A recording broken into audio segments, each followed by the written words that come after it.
Good morning, students. So our subject is about Electrical Circuits 2 or EE 122. So for our prelim or the week or module 1, our topic will be about sinusoidal steady state analysis in the frequency domain. So for the objectives or outcomes, at the end of this module, you must be able to discuss the principles of sinusoidal steady state analysis in the frequency domain. And second, we will analyze the types and vector or phasor of an alternating waves. So for the first topic, we will have fundamental terms of a sinusoidal wave. So what is sinusoidal wave? According to the book, sinusoidal wave is an alternating wave whose magnitude is proportional to the trigonometric sine function. So we can see makita na to sa tong figure that we will have a wave. So we have where ang ato ang y here is the instantaneous value, and ang ato ang am, positive and negative, or the amplitude or maximum value. Ang atong w or the angular velocity of the wave. So for the unit will be radian per second or RPS.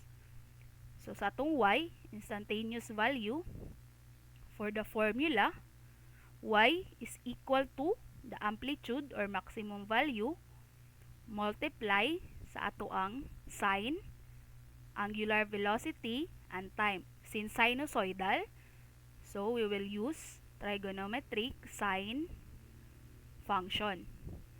Take note sa ato ang formula. So for the second figure, the difference is naay given nga angle sa ato ang instantaneous value. So substitute lang, same formula. So y is equal to the maximum value multiply sa ato ang sine angle theta. So for the formula, for the frequency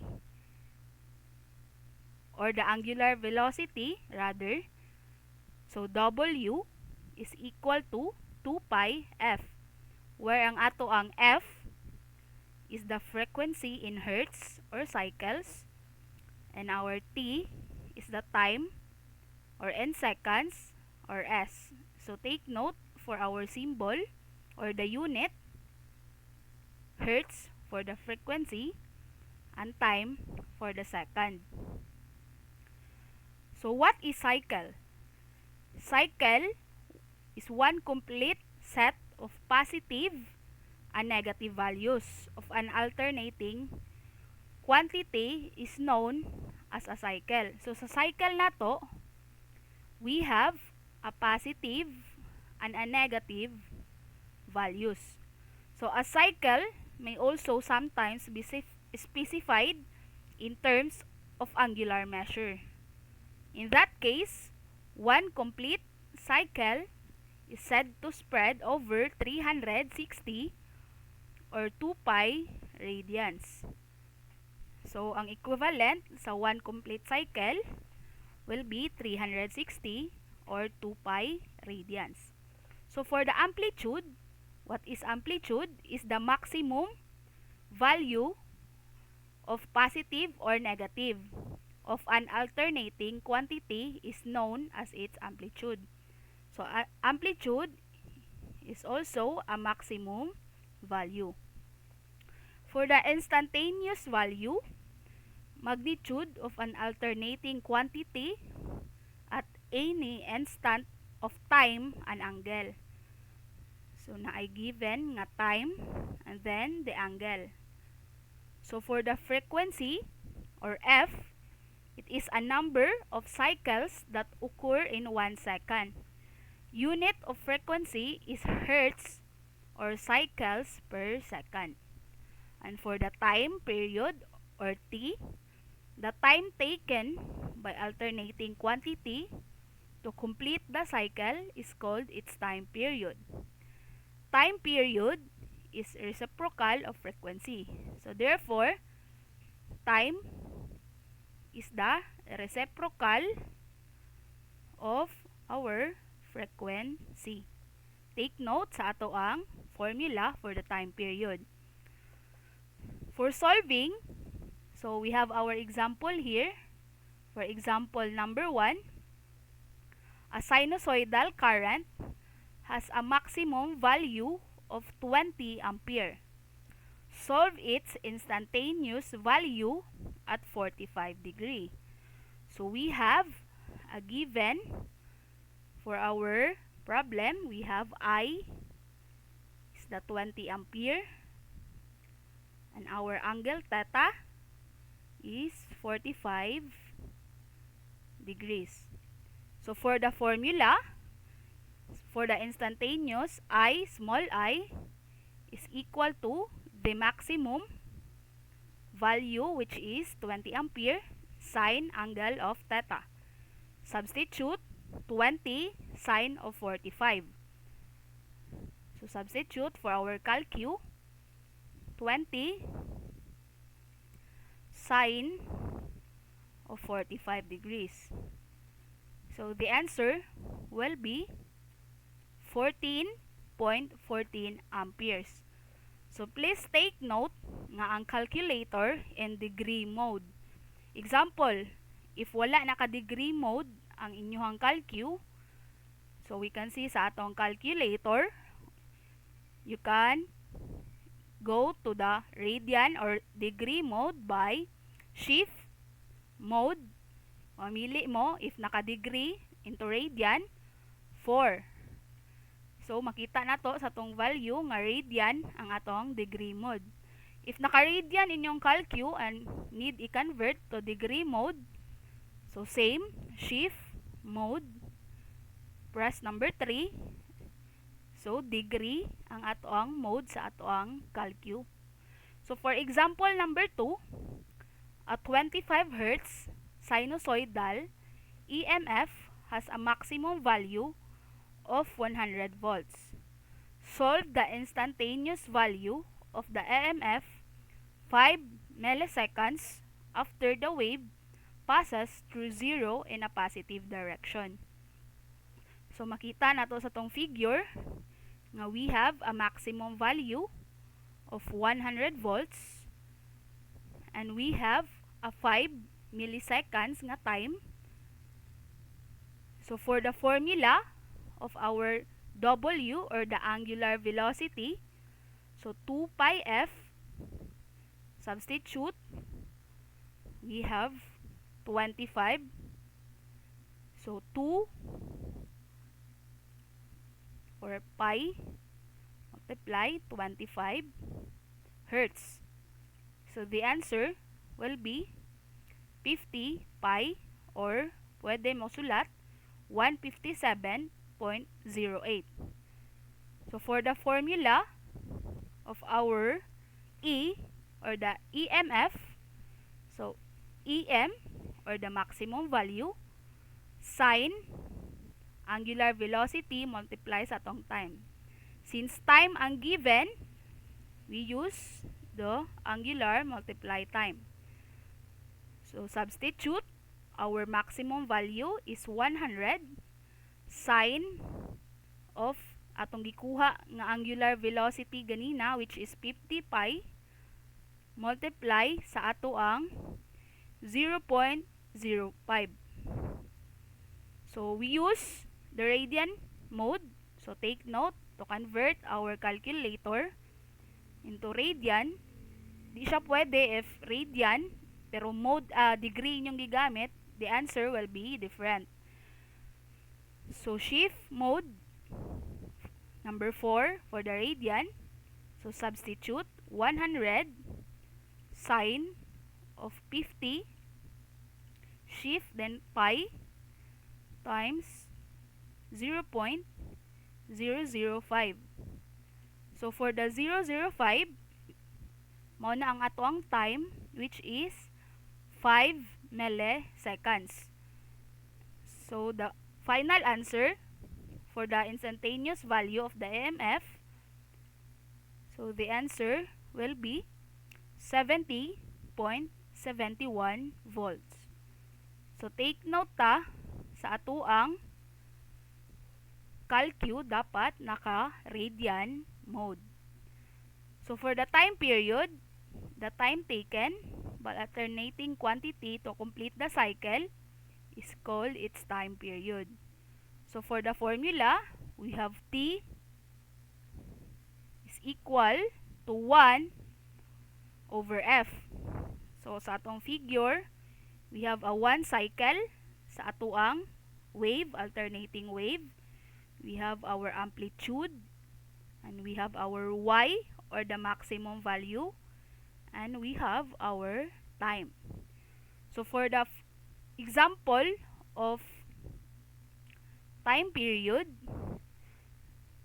so an alternating current is given by I is equal to 10 sine of 314t. How long will it take to generate 2 cycles of current? So for solution, natay equation na given for our I. So makita, so atong formula, tong sa above, AM sine W T.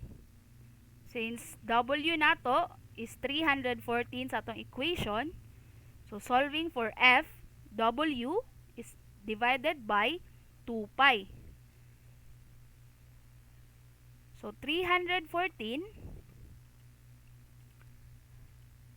which is ang atong angular velocity, divided by 2 pi. The answer will be 49.97 or approximately to 50 Hertz. So solving for time period, so substitute since naatay nakuha na nato ang atong frequency 1 over 50 sa atong calcu, 1 divided by 50 Hertz. The answer will be 0.02 seconds. Since giingon sa problem nato nga 2 cycles of current, so 2 multiply sa atong time period, so our answer will be, since ang ato ang time period is 0.02, 0.02 multiply by 2, which is the 2 cycle, so the answer will be 0.04 seconds. So for our next topic, which is the wavelength, length in meter of the alternating wave for one complete cycle. So for the formula for wavelength, here, wavelength for the symbol, baliktad nga Y, so V is divided by F. Sa atong formula, natay V, which is the velocity of traveling wave in meters per second. And we have our wavelength in meter or M. And our F is the frequency in hertz. So, makita sa atong figure nga naatay wave, then naay wavelength niya, and the distance nga gitravel sa atong wave. Take note nga electrical waves like voltage and current travel at a speed of light 3 raised multiply to 10 raised to 8 meter per second. Take note nga mao siya ang constant for the speed of light. Constant value niya. So, if we try sa atong example, for the wavelength, a radio broadcasting station operates on a wavelength of 15 meters. What is its operating frequency of the station? So natay given nga wavelength which is 15 meters. So ang unknown nato is the operating frequency. Since for the formula of our wavelength is equal to V divided by F. So to derive for the formula of F, frequency is equal to velocity divided by sa atong wavelength. Since giingon nga for the wavelength, ang atong constant value for the speed of light is 3 times 10 raised to 8. So, for the calcu, substitute 3 raised to 8 divided by 15, which is the wavelength, 15 meters. The answer will be 20 megahertz. To convert in a scientific,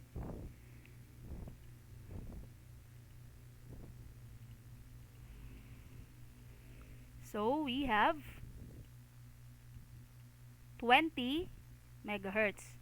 So we can use this 20 times 10 raised to x at raised to 6, or we can use this 20 megahertz. So for the next topic, which is the average and RMS value of alternating waves.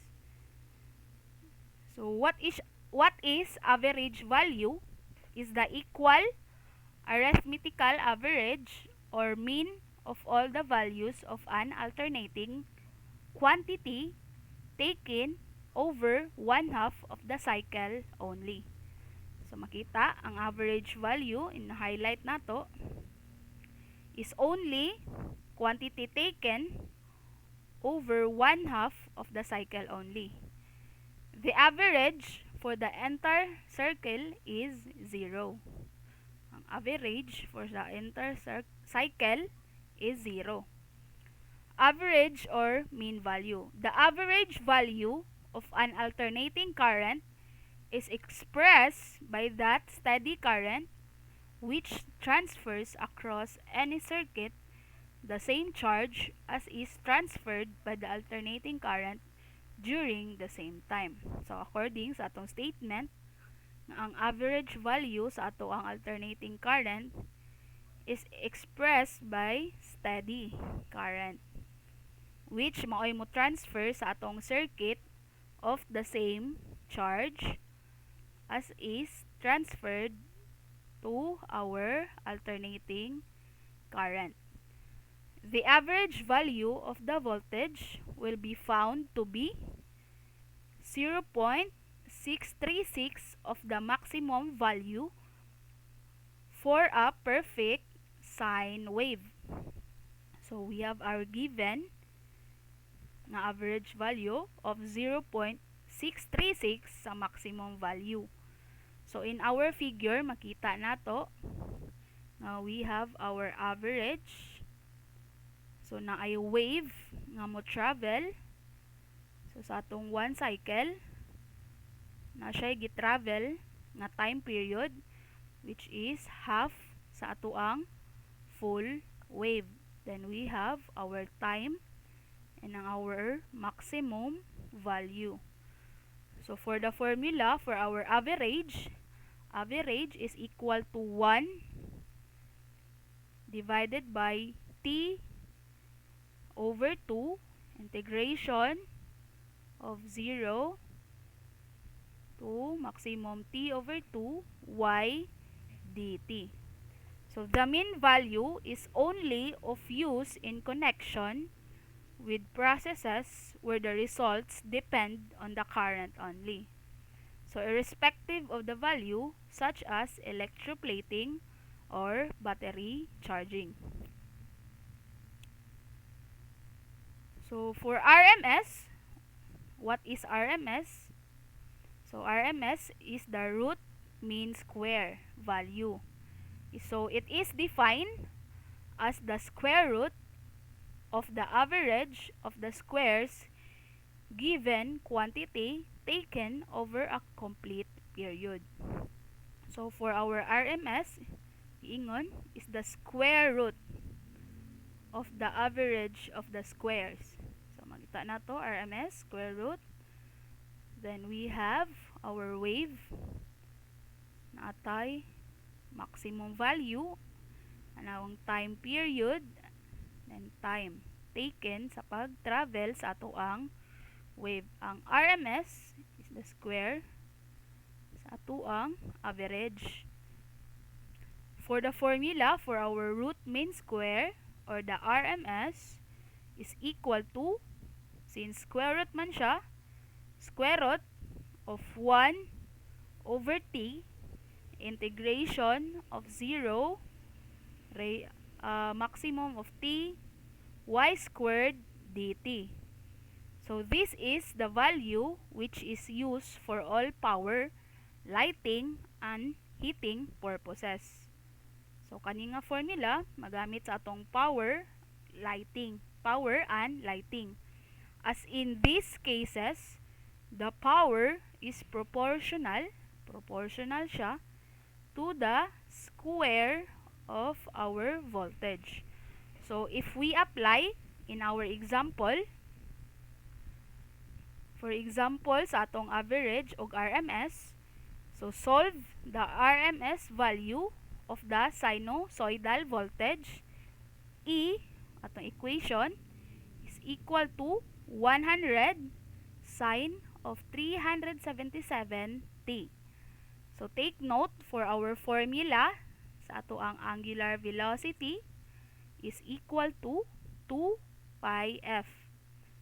So solve for frequency sa ato ang equation.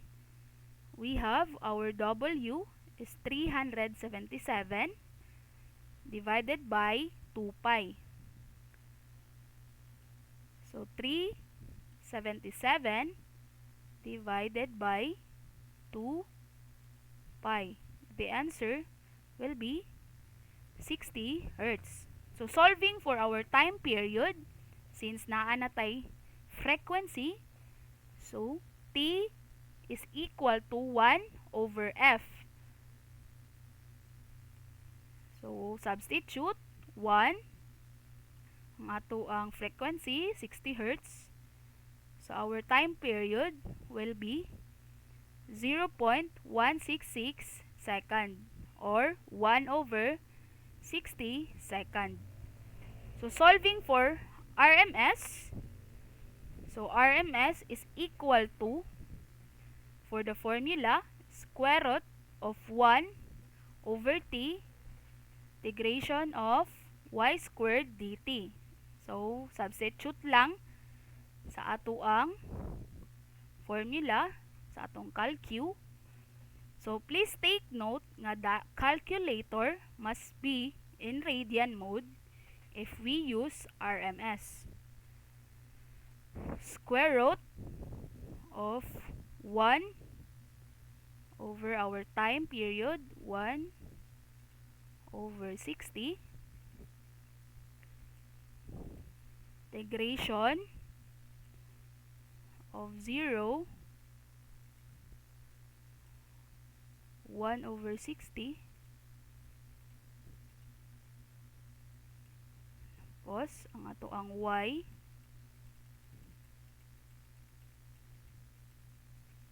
is 100 sine of 377 squared. Sine will be 7t or 70.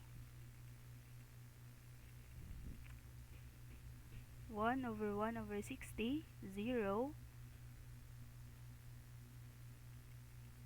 alpha x. The letter must be in radian.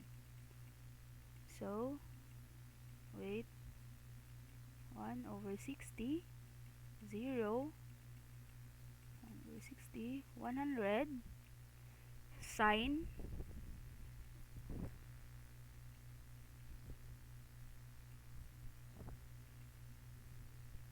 of 3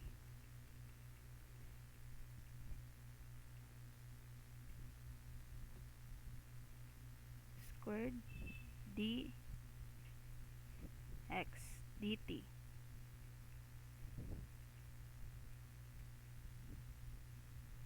The answer, so mali ang ato ang pag-close o open. So take note about ato sa tuang calcu for putting the input. So substitute. So dapat 100 sine. So o na dapat ang ato ang open parenthesis 100 sine of 377x close, tapos another close parenthesis for the whole value, then raised to 2. So the answer will be 70.7 or approximately 70.71 ampere. So if naka-degree function mo, the answer will be different. So for our form factor, ratio of RMS value to the average value of an alternating quantity. The form factor is a measure of the peakness of the waveform. The peakier the wave, the greater is its form factor. So peakness or iyahang pinakataas sa atoang waveform.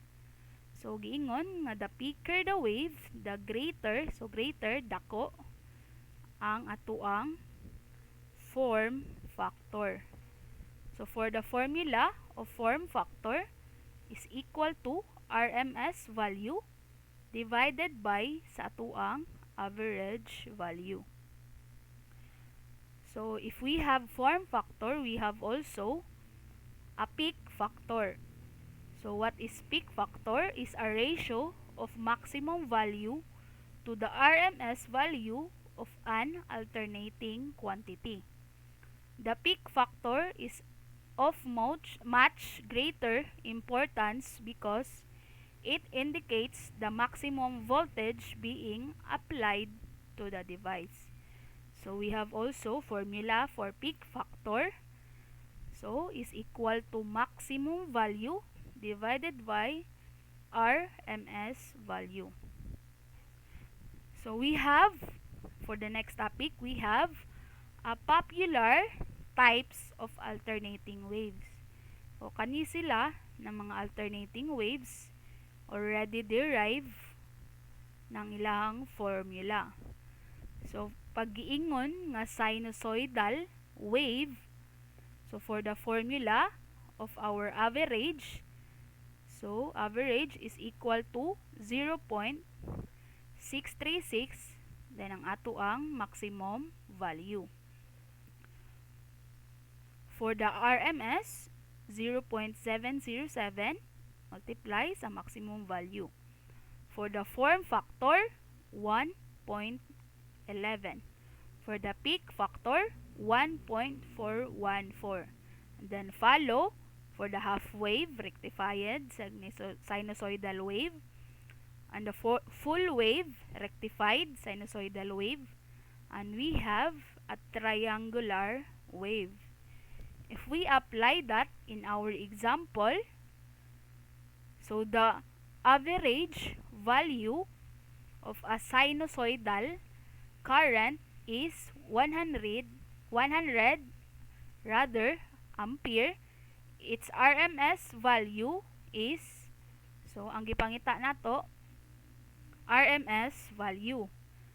Since giingon nga sinusoidal current siya, so for the formula sa ato ang sinusoidal wave,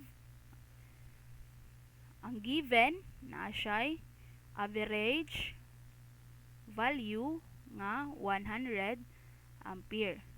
So solving for maximum nato. So from our formula, na average is equal to 0.636 maximum. So naatay average, then ang unknown na to ang maximum. So derive our formula, AM is equal to average divided by 0.636.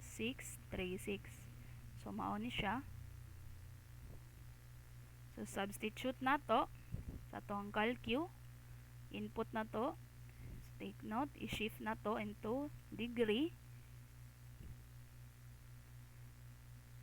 Substitute average value 100 ampere divided by 0.636. So the answer will be 157.23 ampere. Since RMS value ang gipangita, so solving for RMS, so for our formula sa taas, so RMS is equal to 0.707, then ang ato ang IM, so substitute 0.707 multiply sa ato ang IM, which is 157.23. So input in our calcu 0.707 multiply to 157.23. The answer will be 111.16 amperes. So ang ato ang RMS sa atong sinusoidal current is 111.16 amperes. So for our phasor algebra, so throwback ta sa ato ang electrical circuit 1. So gitudlo na ni nga the following are the methods of representing vector quantities. So we have a symbolic notation, a trigonometrical form, an exponential form, and the polar form. So ang atong vector as shown in the figure may be described in the above form as follows. So makita nato sa atong figure, we have our x prime, the x, the y, and our y prime. So for our triangular standard nato, so we have our angle, ang atong A, B, tanang ato ang resultant na E. So for our symbolic notation, ang symbolic notation is E, sa ato ang figure, example, E is equal to A plus J B. So sa ato ang calcu, makita na to, take note ani na calculator technique or Caltech. Ang symbolic notation kaning na J, pwede mo maka-adto sa mode. So mode mo, makita ninyo kaning complex. So complex. Example, ang atong value sa A is 5 plus 6 I. Shift, tapos I. So, ang J sa atong symbolic notation sa calcu is letter I. So, for the trigonometrical form, we have A is equal to square root of A squared plus B squared. Same ni siya sa atuang Pythagorean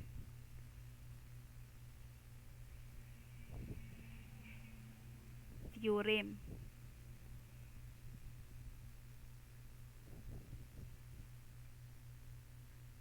So, PH, Pythagorean theorem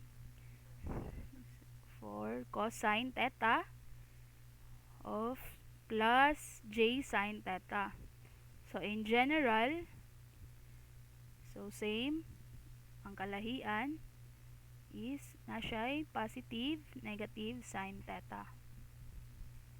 So, for the exponential form, e is equal to a squared multiply b squared e raised to plus j theta.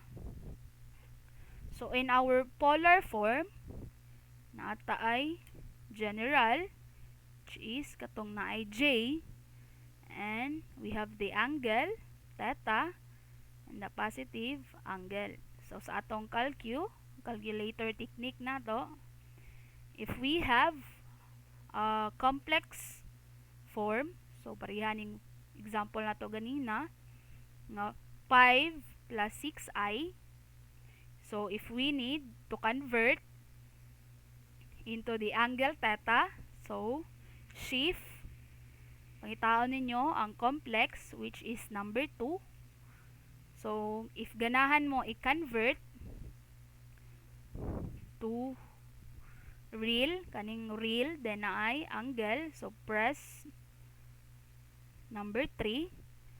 So, mo convert na siya, which is 7.81 with an angle of 50.19.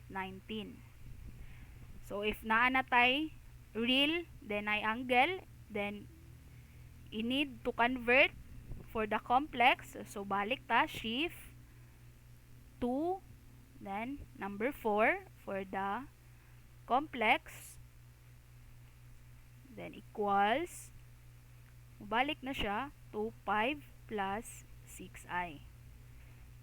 So, I hope nasabtan ang atong week number 1. Then, if you have any question, so you can ask in the comment sa ato ang Google Classroom para matabangan ni ma'am.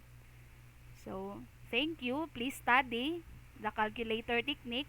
Kay very useful kayo na siya sa ato ang major. So, that's all. Thank you.